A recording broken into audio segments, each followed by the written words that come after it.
त्यांना सांगा की तांत्रिक अडचणीमुळे बोलू आले का बोल क्षमा करा, काही तांत्रिक अडचणीमुळे व्हिडिओमध्ये थांबला होता। तर तुम्हाला कुणाला काही मला प्रश्न विचारायचे असतील तर तुम्ही नक्की विचारा, कारण तुमच्या प्रश्नाची उत्तरं मी लाईव्ह देतो। तुम्ही तुमच्या मनात जे प्रश्न असतील तमाशाबद्दल, अजून कशाबद्दलही तमाशा संबंधित कुठल्याही गोष्टीबद्दल तुमच्या मनात काही प्रश्न असतील तर ती मला जरूर विचारा, मी त्याचं उत्तर देतो। मी आता तुम्हाला सांगत होतो, हो आपण मला प्रश्न विचारा।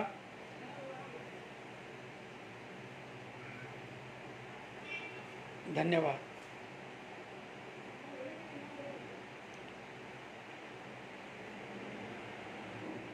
आम्ही कलावंत महाराष्ट्राचं देणं लागतो आहोत, कारण ह्या महाराष्ट्राने जन्मताच आम्हाला खूप काही दिलेलं आहे आणि मग आम्हीही या महाराष्ट्राचं देणं लागतो आहोत।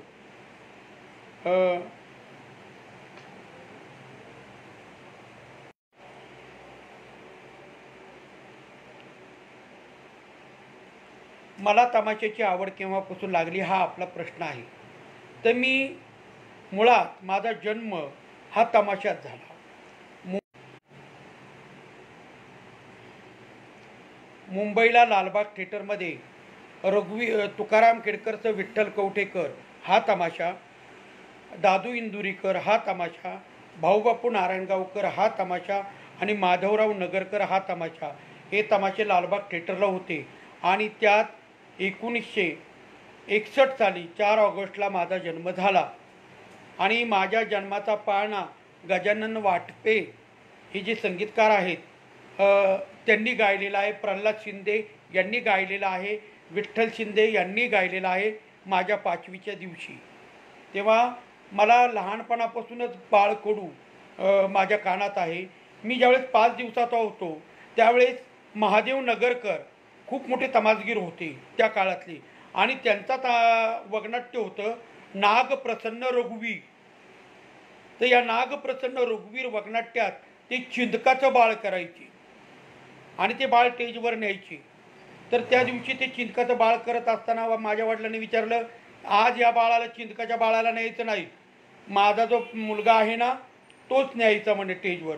आणि 5व्या दिवशी मला कपड्यात गुंडाळून स्टेजवर माझी पहिली एंट्री झाली। त्यावेळेस माझं वय होतं अगदी 5 दिवसाचं आणि ती माझी स्टेजवरची पहिली एंट्री। आणि त्या वगनाट्यामुळे सर्वांनी मिळून माझं नाव ठेवलं रघुवीर। नागप्रसन्न रघुवीर म्हणून एक पौराणिक कथा आहे आणि त्या कथेवरून, त्या वगनाट्यावरून माझं नाव रघुवीर ठेवण्यात आलं। माझं नावरस नाव आहे श्रीधर, श्रीधर तुकाराम इंदुलकर, म्हणजे रघुवीर तुकाराम खेडकर असं माझं नाव आहे। आणि मला लहानपणापासूनच ही आवड होती। तमाशा आणि सर्कस हा माझ्या आवडीचा छंद। तमाशाचा तंबू लावायचा, सर्कसचा तंबू लावायचा, तमाशाच्या रावट्या लावायच्या, तमाशाच्या गाड्या बनवायच्या, हे मला लहानपणापासून छंद होता। आणि मी लहानपणीच वगनाट्यातही काम करायचो, म्हणजे मी काहीतरी 5-5.5 वर्षाचा असल्यापासूनच स्टेजवर काम करतो। तर मला राजाराम राजाची भूमिका, रायगडची राणी अर्थात पन्हाळगडचा नजरकैदी, याच्यात मला राजाराम राजाची भूमिका असायची। त्याचप्रमाणे हरिश्चंद्र तारामती या वगनाट्यात मला रोहिदासाची भूमिका असायची आणि मी त्या भूमिका करायचो। नंतर आईने आम्हाला इथं संगमनेरला आणलं आणि शाळेत टाकलं। मग जेमतेम आमची 4वी-5वीपर्यंत शाळा झाली आणि त्यानंतर आईचा तमाशा निघाला। कैलासवासी तुकाराम खेडकर यांचे चिरंजीव रघुवीर खेडकरचं कांताबाई सातारकर हा तमाशा निघाला। आणि त्या तमाशात 1969 सालाच्या दसऱ्याला, म्हणजे 70 साल, 1969 सालाच्या दसऱ्याच्या दिवशी माझी पहिली एंट्री स्टेजवर झाली। तो माझा पहिला दिवस 1969 सालचा दसरा। आणि तिथून पुढे मी तमाशाच्या स्टेजवर कायमच राहिलो ते आत्तापर्यंत।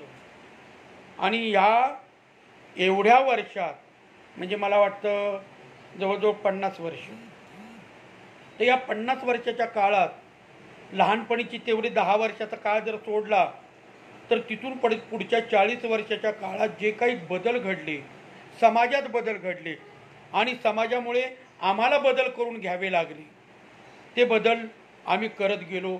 तमाशा लोकांपर्यंत पोहोचवत गेलो, तमाशात नवं आणत गेलो. नवी लायटिंग, नवं तंत्रज्ञान, नवीन वाद्य, नवीन ड्रेसिंग, नवीन लायटिंग, नवीन वगनाट्याचे काही नवीन ट्रिक सीन, हे असं आम्ही करत गेलो. त्यानंतर मग जमाना आला सत्यकथेचा. मग सत्यकथा कोर्टादारी फुटला चुडा 1972 साली ही कथा सातारा जिल्ह्यात नागेवाडी नावाच्या गावामध्ये भांडे सरकार बोरखळकर म्हणून होते. सातारा जिल्ह्यात बोरखळ नावाचं गाव आहे. तिथले दीना पाटील उर्फ भांडे सरकार यांनी एक कथा काढली.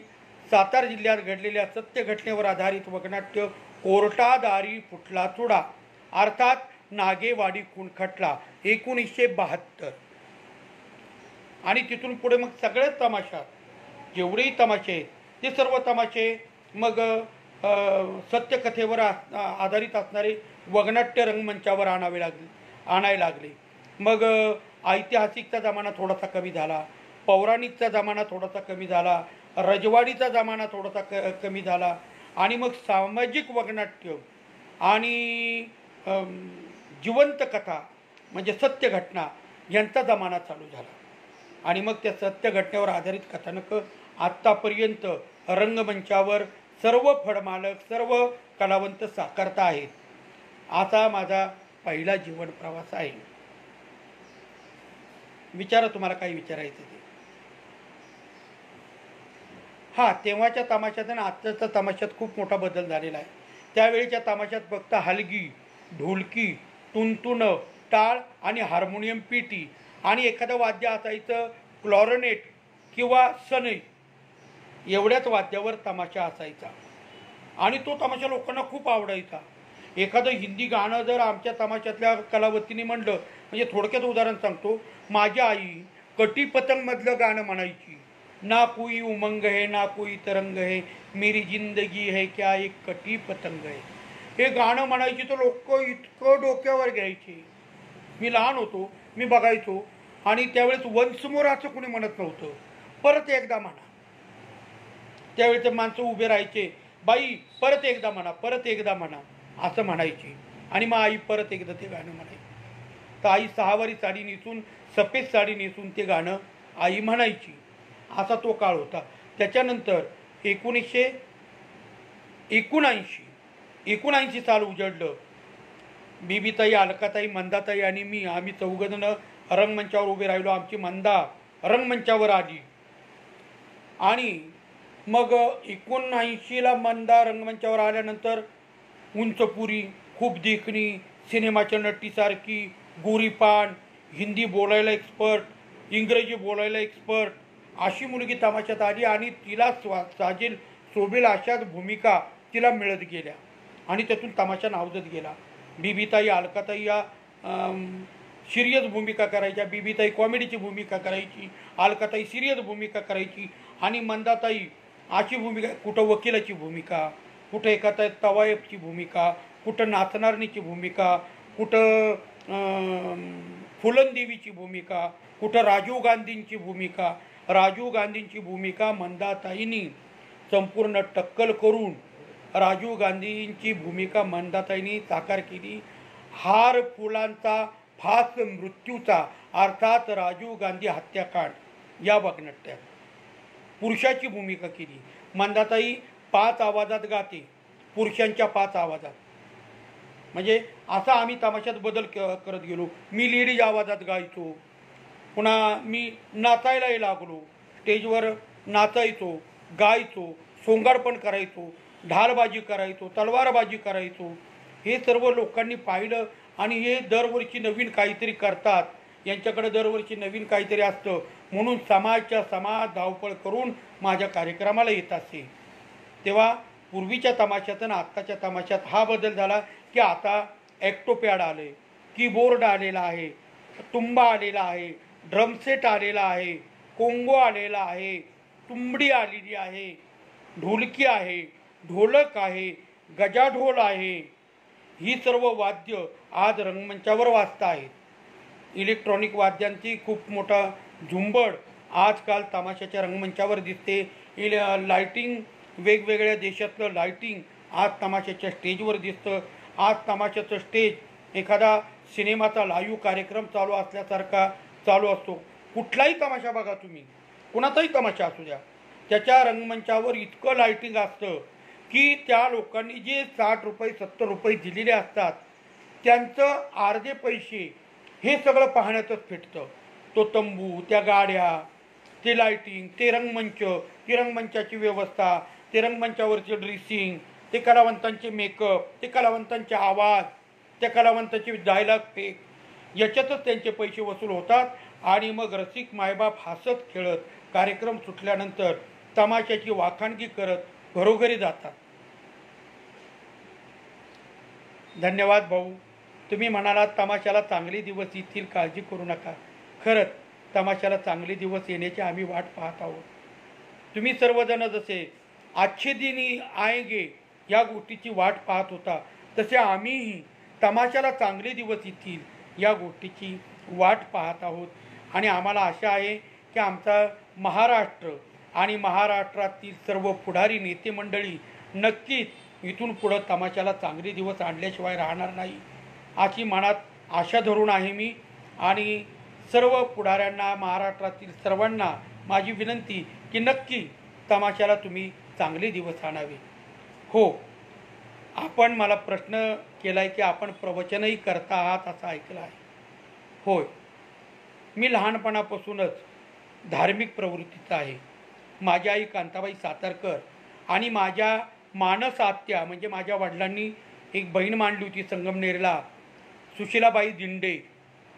या माझ्या आत्या, माझी आत्या आणि माझी आई या दोघीजणी ज्या ज्या वेळेस देवाला जायच्या तर मी आईचा आवडता होतो.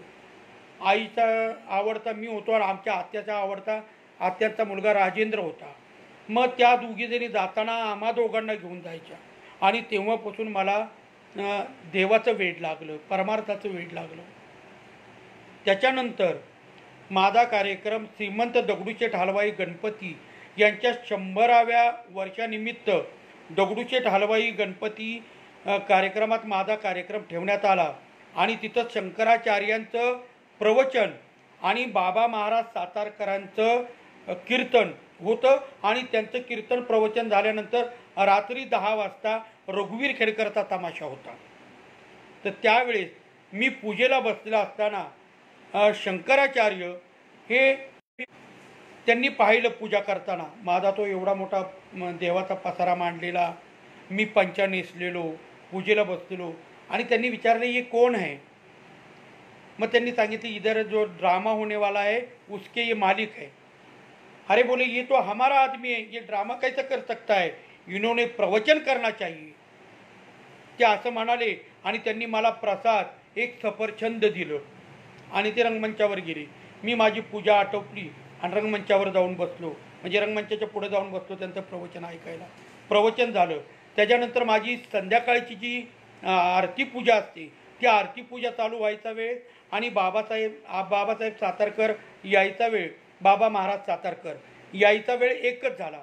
त्यांनी आमची आरती पाहिली. म्हणजे ही आरती कशाची चालू म्हणे, आज इथे एक तमाशा आहे रघुवीर खेडकर आणि त्या तमाशाचे मालक ही आरती करतायत.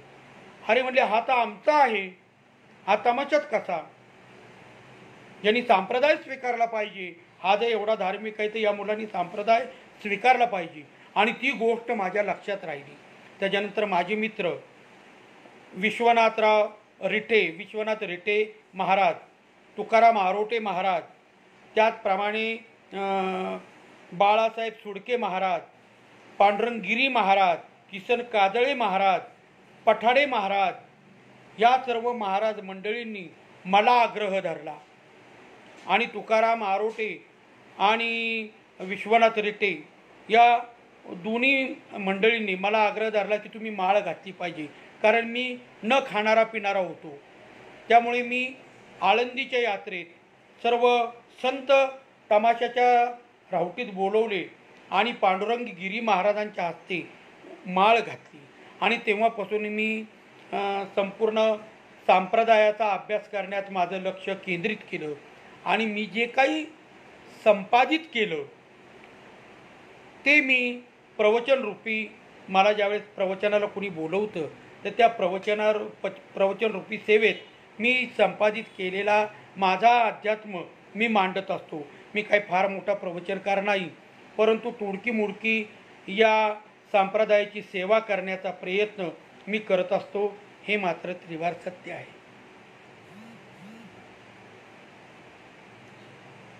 हो चौधरी साहेब, तुमचा प्रश्न बरोबर आहे की काही वेगळ्या पद्धतीने कार्यक्रम करण्याचा प्रयत्न होतो का? तर होतो, जरूर होतो. कारण आता समाज वेगळ्या दिशेला चाललेला आहे आणि समाज जसा चालेल तसं प्रत्येक कलावंताला चालावं लागतं आणि त्या कलावंतानी जर समाजासारखं चाललं नाही तर तो कलावंत बाजूला पडतो. त्यामुळे समाज धरून आम्हाला चालावं लागतं. आमच्या कार्यक्रमात प्रत्येक वेळेस बदल करावा लागतो आणि मग तो कार्यक्रम सादर होतो.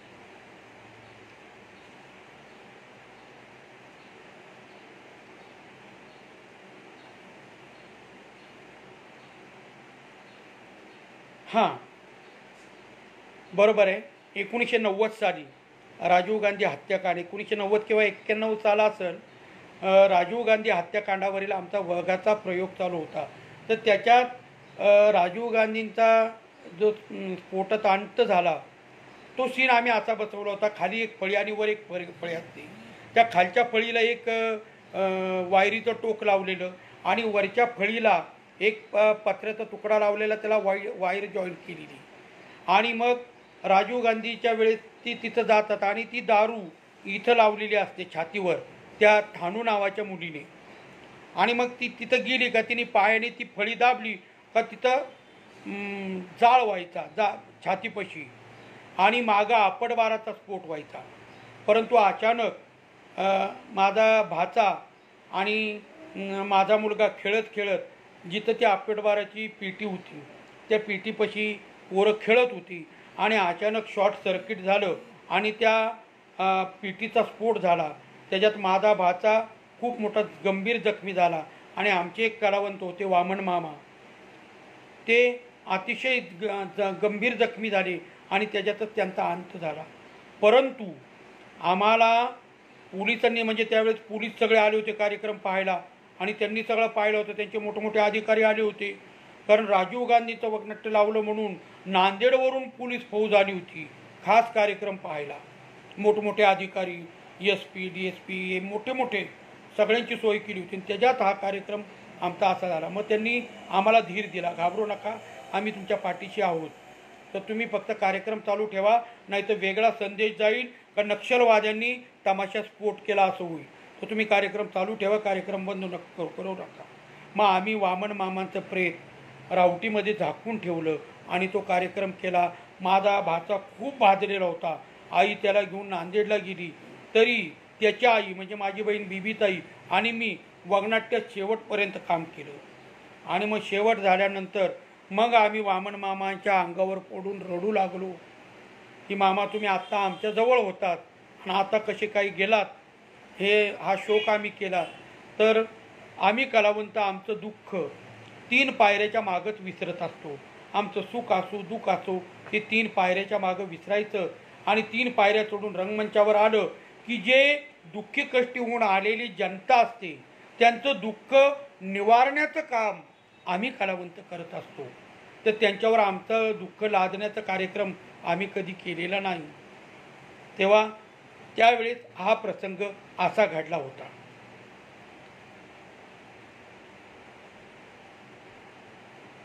वगाविषयी थोडंसं बोला अशी तुमची इच्छा आहे, ठीक आहे. वगनाट्य हल्ली मुलं जी आलेली असतात तमाशाला, जी 18 पासून ते 25च्या दरम्यान जी मुलं तमाशाला येतात, या मुलांना वगनाट्याविषयी आस्था नाही. कारण आता TV पुढं पण पोरं बसत नाहीत, सर्वांच्या हातात मोबाईल आहे आणि मोबाईल पुढंच मुलं बसलेली असतात. तेव्हा वगनाट्य हा एक असा विषय आहे की ज्याच्यात समाज जागृती, लोकशिक्षण आणि लोकजागृती ज्याला म्हणतात ते वगनाट्य. आणि वगनाट्य खरं जर पाहिलं आत्ताच्या मुलांनी तर नक्की 100 मुलं आली असतील तर त्याच्यात 5 मुलं तरी का होईना पण त्या वगनाट्याचा बोध घेतील हे मात्र त्रिवार सत्य आहे. असं वगनाट्य आम्ही त्यांच्यावर बिंबवण्याचा प्रयत्न करत असतो. परंतु आजही तमाशातील वगनाट्याचा व्हिलन ज्याने पहिल्यापासून शेवटपर्यंत वाईट कृत्य केलेले असतात तो ज्यावेळेस पकडला जातो किंवा त्याला गोळी लागते, त्याची मरणाची घटका जवळ येते, त्यावेळेस तो प्रेक्षकांना म्हणतो, हे माझ्या मायबापांनो, आजच्या कार्यक्रमाला आलेल्या सर्व रसिकांनो, तुम्हाला माझी विनंती आहे की या वगनाट्यात तुम्ही पाहिलं माझ्या हातून किती पाप घडलं, मी किती पाप केलं, तसं पाप तुमच्या हातून घडू देऊ नका. समाजाची तुम्ही देणेकरी आहात, समाजाला चांगलं द्या, समाजाची वाईट वागू नका, एवढी माझी तुम्हाला आग्रहाची विनंती. असं म्हणतो आमचा व्हिलन आणि नंतर तो पोलिसाच्या ताब्यात जातो किंवा स्टेजवर मरतो. तर आत्तापर्यंत तमाशाच्या वगनाट्यातून लोकजागृती होत आलेली आहे आणि ती इथून पुढेही होत राहील. परंतु लोकांनी वगनाट्य पाहिलं पाहिजे, तरुण पोरांनी वगनाट्य पाहिलं पाहिजे. पूर्वीचे तरुण वगनाट्य विचारायचे गल्ल्यावर, आज वगनाट्य कोणतं आहे, आणि लेक्चरमधून सांगावं लागायचं आज महारथी करणं हे वगनाट्य आहे, आज रायगडची राणी हे वगनाट्य आहे, आज 5 तोफीची सलामी हे वगनाट्य आहे, असं सांगावं लागायचं. आणि मग लोक वगनाट्य बघायला यायची. गाणी कशी झाले, बाई कशी होती, ती कशी नाचली, याच्याकडे लोकांचं लक्ष नसायचं. परंतु आता सगळं उलटं झालं. आता त्यात ज्या तमाशात पुरी चांगल्या असतील तो तमाशा 1 नंबरचा, आणि त्याही पुढचं ज्या तमाशातल्या मुली अर्ध्या कपड्यावर नाचतील तो तर तमाशा सगळ्यापेक्षा फर्स्ट क्लास, खूप चांगला असं म्हणलं जातं. आणि काही वेळेस तुम्हाला सांगायला मला लाज वाटते, ज्यावेळेस आमच्याही रंगमंचावर गाणी चालू असतात आणि त्यांनी जे बनवलेलं ड्रेसिंग असतं त्या गाण्याचं, त्या चित्रपटात जे बनवलेलं ड्रेसिंग तसंच ड्रेसिंग आम्हाला बनवावं लागतं. आणि ते घालून जेव्हा आमच्या पुरी स्टेजवर गाणं सादर करतात, अक्षरशः मी स्टेजवरनं मागं पळत येतो, मला ते पाहवत नाही. परंतु मी मागं पळत येतो, मला ते पाहवत नाही, परंतु स्टेजवर ते गाणं वन्स मोर झालेलं असतं. आज लोकांना सुर तालाचं ज्ञान राहिले नाही. पूर्वी सुरतालाच्या ज्ञानाचे लोक तमाशाला येऊन बसायचे, राग रागिणी ऐकायची. आता राग रागिणी तर राहिलीच नाही आणि सुरतालाचं तर काही भानच राहिलेलं नाही. जे गाणं आपसुरी वाजल, जे गाणं आपसुरी होईल ते गाणं 2दा वन्स मोर होतं. आणि काय नाही तर फक्त प्याड वाजला पाहिजे, त्या पुरी नाचल्या पाहिजे. मग कोण काय गातं त्यांना गरज नाही, कोण काय लाईट देत आहे त्यांना गरज नाही, आणि कशाचीच गरज नसती. तर फक्त त्यांची इच्छा असते धबाक धबाक धबाक धबाक वाजावं आणि आम्ही त्या पुरींसंग नाचावं. अहो कुशाल नाचतात स्टेजच्या समोर, त्यांना काही वाटत नाही. मग माझं एक प्रश्न आहे, हे बघा, समाजाने वाईट वाटून घ्यायचं नाही, हा माझा प्रश्न आहे आणि तुम्हाला विचारण्याचा माझा अधिकार आहे की तुम्ही लोक तमाशाला वाईट म्हणता, तमाशाकडे वाईट नजरेने पाहता, तमाशातल्या मुलांना कुणी मुली देत नाही, तमासगिराची मुलगी कुणी करत नाही का, तर ते तमासगिर आहेत म्हणून. मग तुमची मुलं ज्यावेळेस आमच्या लेडीज स्टेजवर नाचतात त्यावेळेस तुमची मुलं ज्यावेळेस स्टेजच्या पुढं नाचतात त्यावेळेस तुम्हाला काही कसं वाटत नाही, त्या मुलांनाही काही कसं वाटत नाही की या नाचणाऱ्यांपुढं आपण कसं नाचावं, ही तमाशातली नाची नाचते आणि तिच्या पुढं आपण कसं नाचायचं, त्यांना का वाटत नाही. असं ते त्यावेळेस का ढुंगणाचं काढून डोक्याला बांधतात, कशामुळं. मग हे बंद करा, चुकीचं आहे, हे चुकीचं आहे. स्टेजच्या समोर नाचलं नाही पाहिजे. तुम्ही समाजाचे बांधील आहात, समाजाचे पाईक आहात, समाजाचं भविष्य काळ आहात, आणि तुम्ही जर बायांपुढं असे नाचले तर या महाराष्ट्राने कुणाकडं पाहायचं, कुणाच्या तोंडाकडं पाहायचं. म्हणून माझी हा कार्यक्रम पाहणाऱ्या तरुणांना विनंती आहे की तमाशा पाहायला जरूर या. तमाशा पाहणं हे महाराष्ट्रीयन माणसाचं कर्तव्य आहे, जरूर तमाशा पहा. परंतु ती बाई नाचत असताना तुम्ही उठून नाचू नका, कारण आम्ही कलावंत तुम्हाला देवा समान मानतो, देव पुढं बसलेले आहेत असं आम्ही स्वतःचा समज करून घेऊन आम्ही आमची सेवा तुमच्यापुढं रुजू करत असतो, त्यावेळी देवाने देवपणातच ती सेवा रुजू करून घेतली पाहिजे. नाही तर तुम्ही जर नाचायला लागला तर आम्ही कुणाच्या तोंडाकडे पाहायचं. तेव्हा हा कार्यक्रम पाहणाऱ्या तरुणांना माझी विनंती की तमाशात कधी नाचू नका. तर तमाशा पहा, आत्मसात करा, तमाशावर अभ्यास करा. कितीतरी मुलं आज तमाशावर अभ्यास करतायत, PhD मिळवत आहेत. कितीतरी लोकांनी डॉक्टरेट मिळवलेली आहे तमाशावर. म्हणजे तमाशा हा काही साधासुद्धा नाही. तमाशा काही शिळ्या भाकरीबरोबर खाण्याचा प्रकार नाही. तर तमाशा एक वेगळाच प्रकार आहे आणि तो फक्त महाराष्ट्रापुरता आहे. तेव्हा माझी विनंती, महाराष्ट्रातील सर्व आता जेवढेही कार्यक्रम ऐकत असतील, कोट्यावधी लोक हा कार्यक्रम पाहत असतील, त्या सर्वांना माझी विनंती आहे की तमाशाकडे चांगल्या नजरेने पहा, तमाशाकडे वाईट नजरेने पाहू नका.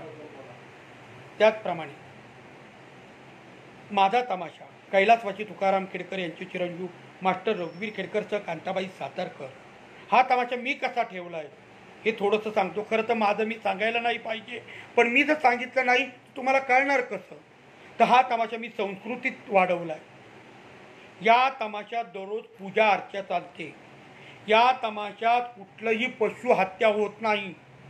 एकमेव शाकाहारी तमाशा. आता आमच्यातली माणसं खाणारी पिणारी असतात, त्यांनी बाहेर जाऊन हॉटेलमध्ये खुशाल खावं, रावटीच्या बाहेर जाऊन खुशाल शिजवावं, परंतु रावटीच्या आत शिजवायचं नाही आणि खायचं नाही. त्यांना आरतीची सवय लावलेली आहे मी. आरतीला उठलंच पाहिजे. नंतर पूजा, आंघोळ करून आल्यानंतर पूजा ही झालीच पाहिजे. देवाच्या पाया पडलेच पाहिजे. स्टेजवर जाताना वडीलधाऱ्या कलावंतांना नमस्कार केलाच पाहिजे. या सवयी मी त्यांना लावलेल्या आहेत. आणि पुढचा किती भांडायला आला तर हात जोडून उभे राहा, कारण आपण त्याच्या गावात आहोत. त्याच्याशी दांडगाई करू नका. मग आम्ही त्याच्यापुढे हात जोडून उभे राहतो. मी तसं माझ्या कलावंतांना सवय लावली, माझ्या कुटुंबालाही सवय लावलेली आहे. म्हणून तुमच्या सर्वांच्या आशीर्वादाने गेली 79 ते आत्तापर्यंत माझा तमाशा वरच्या लेवलला आहे. आणि हा असाच मी जिवंत असेपर्यंत वरच्या लेवलला ठेवण्याचा मी प्रयत्न करणार आहे. मी आता नवीन तमाशाची एक शाखा ओपन केली, संस्था ओपन केलेली आहे. महाराष्ट्र राज्य ढोलकी तमाशा फडमालक कलावंत महामंडळ, हे महामंडळ मी स्थापन केलेलं आहे. आणि या सर्व गोरगरीब कलावंतांनी त्यांचा माझ्यावर भरोसा असल्यामुळे मला त्याचा अध्यक्ष बनवलं आहे आणि आमचं कामकाजही चालू झालेलं आहे. आज आम्ही एका चांगल्या मोठ्या नेत्याच्या भेटीला चाललो आहोत, परंतु त्याचे मी फोटो मुळीच टाकणार नाही.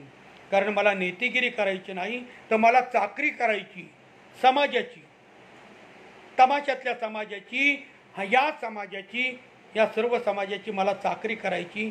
मला नेतेगिरी करायची नाही. आणि मी नेता नाही. मला कोणी म्हणत असेल की ते स्वयंघोषित नेता, नाही, मी स्वयंघोषित नेता नाही.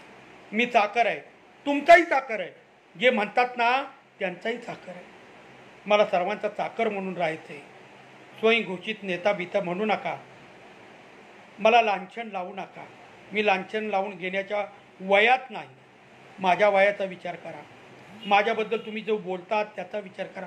खूप आमच्यातली काही लोक खूप वाईट साईड बोलतात, खूप वाईट साईड सांगतात, पण मी आत्तापर्यंत कुणाला तू असं का म्हणतो असं म्हणलो नाही आणि इथून पुढेही म्हणणार नाही.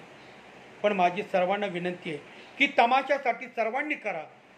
आमच्या तमाशा सृष्टीत जेवढ्याही संघटना आहेत त्या सगळ्या संघटनेंना, त्यांच्या त्या अध्यक्षांना माझी प्रार्थना विनंती का सर्वांनी झटा तमाशासाठी, सर्वांनी झटा. मीही तुमच्या संघ झटे आणि न्याय मिळवून घ्या आपल्या तमाशा सृष्टीला. हेवे दावे करू नका अशी माझी या लाईव्ह कार्यक्रमात आमच्या इतर लोकांना विनंती. आणि तुम्ही सर्व बघणारे 1 तासभर तुम्ही मला सहन केलं. मी तुमच्याशी बोललो, हसलो, रडलो, माझ्या व्यथा तुमच्यासमोर मांडल्या, पण तुम्ही सर्वांनी त्या ऐकून घेतल्या. मला पाहिलं. 1 तासभर तुम्ही मोबाईल हातात घेऊन बसलात, याबद्दल मी तुमचे मनापासून आभार मानतो. आणि हृदय मानव अशोक यांनी ही संधी मला दिली, त्यांचेही मी आभार मानतो. तुमच्या सर्वांचे आभार मानतो. आणि सर्वांनी घरात राहा, कोरोनासारखा महाभयंकर रोग आलेला आहे. लॉकडाऊन उघडलेला आहे म्हणून इकडं तिकडं पळू नका, कुणाच्या हातात हात देऊ नका, तोंडाजवळ तोंड नेऊन बोलू नका, जास्त गर्दी करू नका, घरात राहा. म्हाताऱ्या माणसांना जपा, लहान मुलांना जपा. घरात बाहेरून आल्यावर हात धुवा, हात स्वच्छ धुवा, पाय स्वच्छ धुवा, तोंड स्वच्छ धुवा. गोळ्या औषधं व्यवस्थित घ्या. घरातून बाहेर पडू नका, विनाकारण गावात फिरू नका. आणि सर्वांनी आपल्या कुटुंबाची काळजी घ्या. अहो तुम्ही सुखी तरच आम्ही कलावंत सुखी. पहा, तुमच्या सर्वांवर एवढा मोठा संकट आलंय आणि त्याची झळ, त्याची होरपळ आम्हा कलावंतांना लागली. म्हणजे आम्ही तुमच्यातले आहोत, म्हणून आम्ही होरपळून निघालो आहोत तुमच्यातले असल्यामुळे. म्हणून तुम्ही सुखी तर आम्ही सुखी. तुम्ही सर्वजण सुखी राहा, एवढी माझी तुमच्या चरणी प्रार्थना.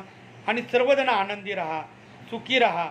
स्वामी समर्थ तुम्हाला सुखी ठेवू ही स्वामी समर्थ चरणी प्रार्थना. आणि माझ्या तमाशा सृष्टीतले सगळे माझे विरोधक असो, माझे समर्थक असो, माझ्या सर्व तमाशा सृष्टीतल्या लोकांना स्वामी चांगली बुद्धी देवो, त्यांना सर्वांना सुखी ठेवू. आणि स्वामींच्या आशीर्वादाने आमच्या संपूर्ण तमाशा सृष्टीला न्याय मिळो ही स्वामीचरणी प्रार्थना करून या ठिकाणी मी थांबतो. नमस्कार. जय हिंद, जय महाराष्ट्र.